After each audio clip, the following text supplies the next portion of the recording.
জীবনটাকে যন্ত্রের মতো চালাতে পারবো। সুখ মানে শুধু এতটুকু, তার বেশি আর কিছু নয়, তার বেশি আর কিচ্ছু নয়। কেন এগুলো কি তুচ্ছ? কিছু নয়। তুমি বলছো এই জীবন সুখ মানে শুধু এতটুকু, শুধু এর জন্য আমাকে তোমার অন্যায় কর্তৃত্ব মেনে নিতে হবে? যা করতে গিয়েছিলে কাউকে বলেছো? না। যা কিংবা আসার সময় কেউ তোমাকে দেখেছে? না। ঠিক বলছো? ঠিক। গোপাল, শোনো, এখান থেকে তুমি সোজা নিজের ঘরে চলে যাবে, ঘরে গিয়ে শুয়ে পড়বে। কেউ জিজ্ঞেস করলে বলবে রাত থেকে তুমি বাড়ির বাইরে বেরোনি, তোমার ভাইও একই কথা বলবে। আর ওই যে 4 জন প্রহরী, আমি ওদেরকে সরিয়ে দেবো। মামা, বলো। প্রহরীদের মেরে ফেলে কি লাভ? আমি তো একটু পরে ওই একই কাজ করব। তুমি বলিনায়ককে সমাধিস্থ করতে চাও কেন? সে আমার দাদা। আমার নিষেধ ছিল। আমার কর্তব্য ছিল যাদের মৃতদেহ সমাধি দেওয়া হয় না, তাদের আত্মা নিরাশ্রয় হয়ে ঘুরে বেড়ায়, শান্তি পায় না। আমার দাদা এখন মৃতদের দেশে চলে যাচ্ছে, আমার বাবা মা তার জন্য অপেক্ষা করছে। তুমি জানো বলিনায়কের দেশদ্রোহী বিশ্বাসঘাতক? সে আমার দাদা, আর এ হলো একটা বোনের সমাপ্তি তর্পণ। তুমি জানো আমার আদেশ ছিল বলিনায়ককে সমাধিস্থ করা যাবে না?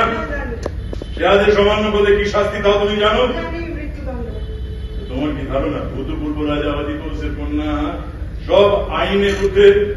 এরকম কোনো কথা আমি ভাবিনি। না, ভাবতে ভুল করবে আদিগণের।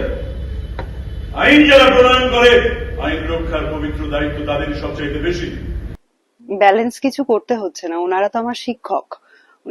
ওনারা দুজনেই ওনাদের কাজ দেখে আমরা বড় হয়েছি, ওনাদের কাজ দেখে থিয়েটার করার প্রেরণা পেয়েছি।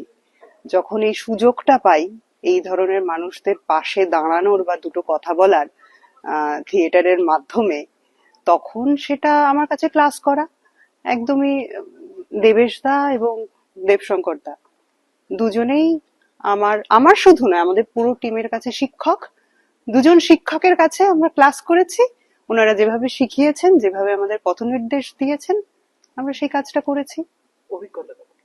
অভিজ্ঞতাটাই মানে এটাই বলার যে এরকম ভাবে ক্লাস করার সুযোগটা না, মানে অভিনয় শিক্ষা বা নাট্য শিক্ষার সুযোগটা তো খুব কম থাকে।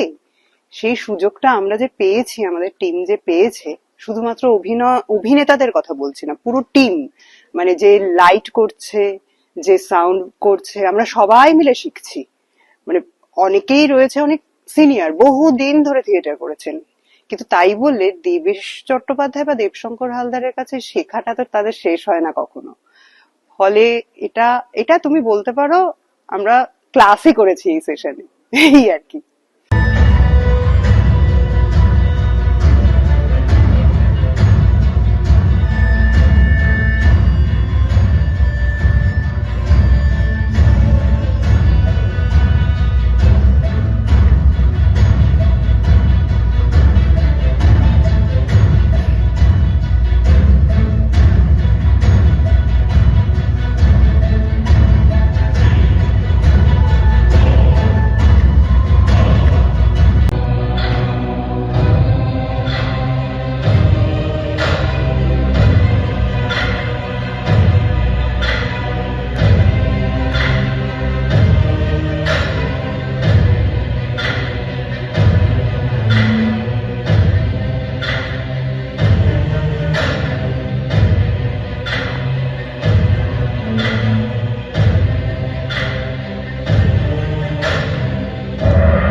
আমি যে কোনো শিল্পের কাছ থেকে কোনো কিছু ওভাবে এক্সপেক্ট করি না।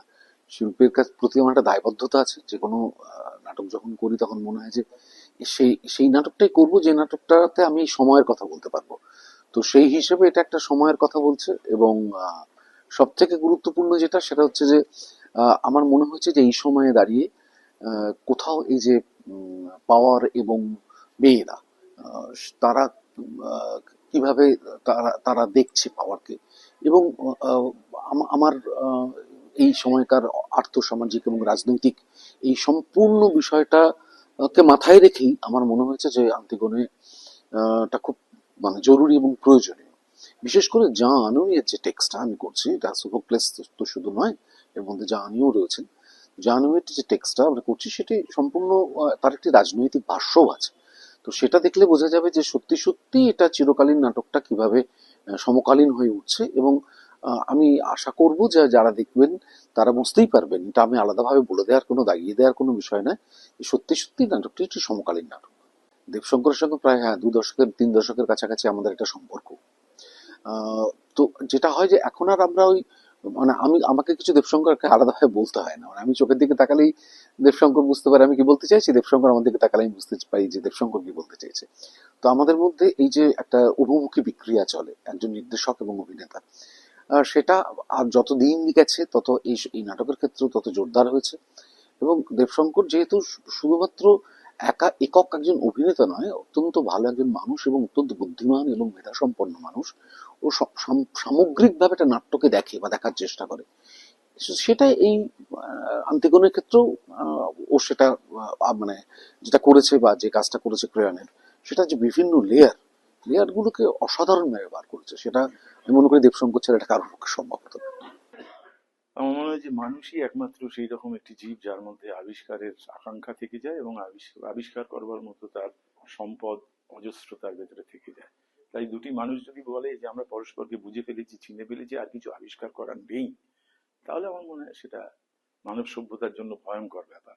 তাই অনেক কাজ করে ফেললেও ওর সঙ্গে আর কিছু পরস্পরের কাছ থেকে পাওয়ার বা জানার বা বোঝার বা একত্রিত হয়ে একসঙ্গে কিছু করার সুযোগ থাকছে না এমনটা নয়। আমি সেইখান থেকেই এইসব কাজের সঙ্গে যুক্ত হয়েছি। আর এই নাটকটি যখন দেবেশ ভেবেছেন, আমাকে বলেছেন, এই নাটকের সঙ্গে আমার একটা অন্যরকম আবেগও জড়িয়ে আছে। আমি নিজে এই নাটকে 35 বছর আগে অন্য একটি চরিত্রে, ছোট্ট চরিত্রে, 2 লাইনের চরিত্রে অভিনয় করতাম। তো সেইখান থেকে আজকে রাজা ক্রেয়নের চরিত্রে অভিনয় করছি। এই শব্দগুলোর কিছু কিছু আমার জানা, মানে অবচেতনে জানা, এখন আবার নতুন করে তাদের আবিষ্কার করলাম।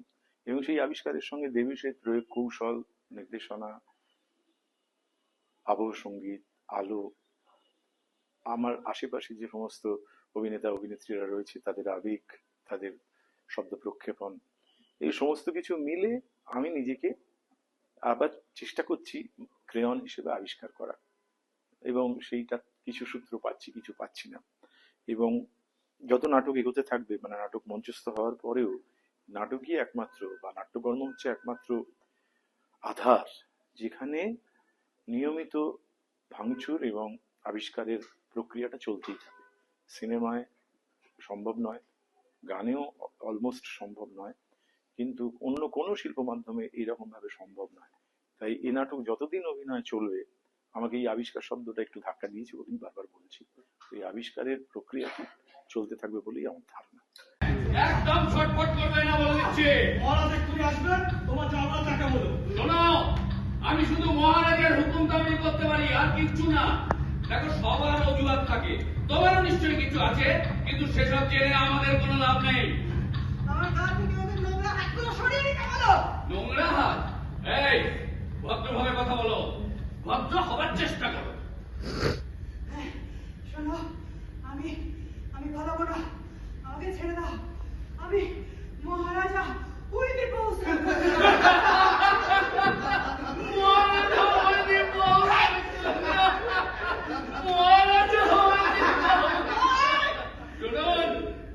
এই যে শুনুন, মাননীয় মহারাজকুমারী, রাতের লক্ষ্মীরা রাত পাহারা দেওয়ার জন্য কোন ভদ্র মেয়ে ছেলেদের চলে আসে না।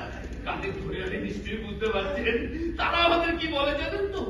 আমি কিন্তু যে মেয়ে নই, আমি কাল রাত কাটিয়েছি স্বয়ং নগরলক্ষ্মী মায়ের বড় কর্তার সাথে। এথিওক্লেস দেশের জন্য প্রাণ দিয়েছে, তাই সমারোহ এবং সম্মানের সঙ্গে তাকে সমাধিস্থ করা হবে। পলিনাইকেস বিদ্রোহী, বিশ্বাসঘাতক, দেশদ্রোহের শাস্তি স্বরূপ তার মৃতদেহ নগর প্রাচীরের বাইরে উন্মুক্ত ফেলে রাখা হয়েছে। সেখানে ওই মৃতদেহ শকুনে কুকুরে ছিঁড়ে ছিঁড়ে খাবে। কেউ তার জন্য শোক প্রকাশ করতে পারবে না। তার স্মৃতিতে কোনো সমাধি ফলক স্থাপন করা চলবে না। চরম কথা, কেউ যদি শাস্ত্র মতে পলিনাইকেসের সমাধি দেওয়ার চেষ্টা করে তবে তাকে মৃত্যুদণ্ড দেওয়া হবে।